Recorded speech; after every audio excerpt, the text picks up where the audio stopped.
Guys, this is Arav here, and I'm here with my new video. This question came a few years ago on one of the AP Physics 1 tests, and basically this was one of the hardest 10 of the hardest AP Physics 1 problems on the AP exam, and so I'll go over this question with you and how to solve this question. Okay, so it starts with a block is held at rest against a compressed spring. So we know there's a spring that's here, spring, and at point A, at the top of the frictionless track of height h, this h here, as shown above, the block is released and loses contact with the spring at point B here, and slides along the track until it passes point C, that's here, and also at height h. So this height is equal to this height.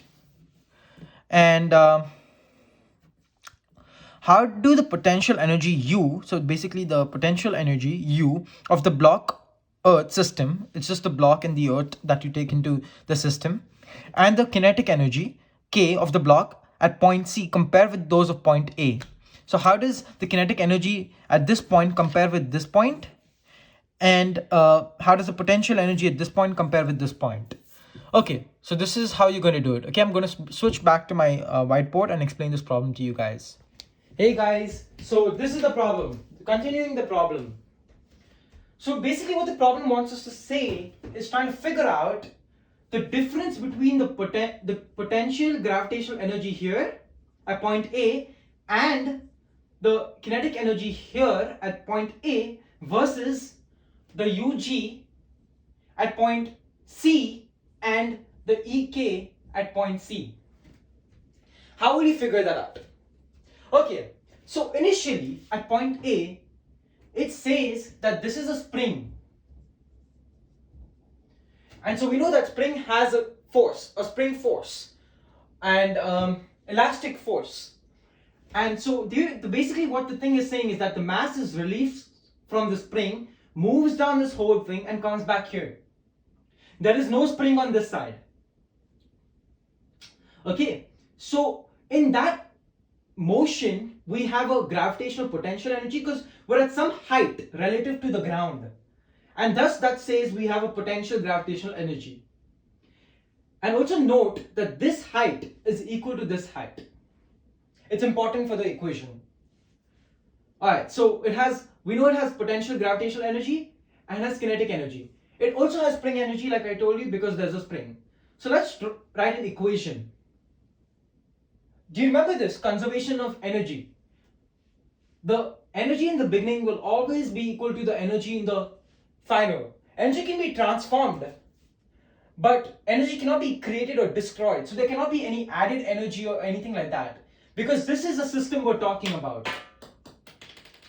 And the question is saying that this whole problem is within the same system. So there's no energy added or destroyed. It can only be transformed. So let's start the equation. So in the initial point at point A, when it's just released off the spring, we have the spring force, that's US. U is the symbol of energy. I'm taking U as the symbol of energy.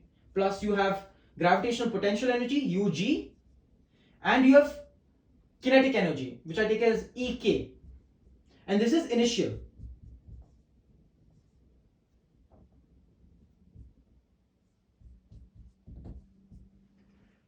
Will equal, like I told you, conservation of energy. We only have a gravitational potential energy here and a kinetic energy here, which is equal to UG and EK. Now, to find if the gravitational potential energy at point A is equal to point C, all we have to do is see if the height is the same, because all that UG is dependent upon is the mass and the height, because the gravitational potential and gravitational acceleration on Earth is 9.8 meters per second squared. Roughly all over Earth it's the same. So the formula for UG is mgh. In this case, mass is the same on both sides. Mass doesn't change. G also remains the same. And the height, like I told you, is the same. So the gravitational potential of the initial is equal to gravitational potential of the final, because everything remains the same.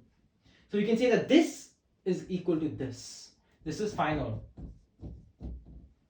Gravitational potential energy of initial is equal to gravitational potential energy of the final. Okay. Since those two are equal, we can cut them out of the equation to find the kinetic energy. Because both of them are equal. Both of them are equal. You don't need it. Now you cut this, cut this. Now what the equation becomes is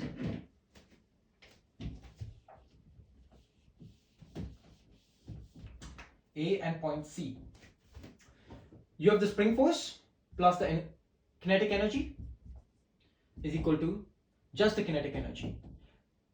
Remember at the beginning you had the gravitational potential energy, but because you cut both of them, it's equal to this. Now, of course, you know that you need the spring force to make this kinetic energy equal to this kinetic energy. And so if this spring force was not there, if it was not there, this would not be equal to this. You need this number, this force, to make this force equal to that force. And so that basically states that this force, this kinetic energy, is more than the initial kinetic energy. This is initial. This is final. Got it? Okay. So coming to a conclusion,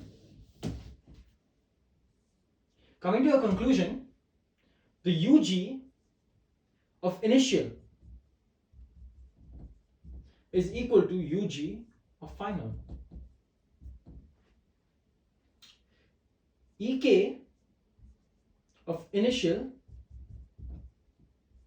is lesser than EK final. You get it? Alright, I'll see you guys then. Thank you so much. And please share my video and like and subscribe and just help everyone learn physics naturally. Thank you so much, guys.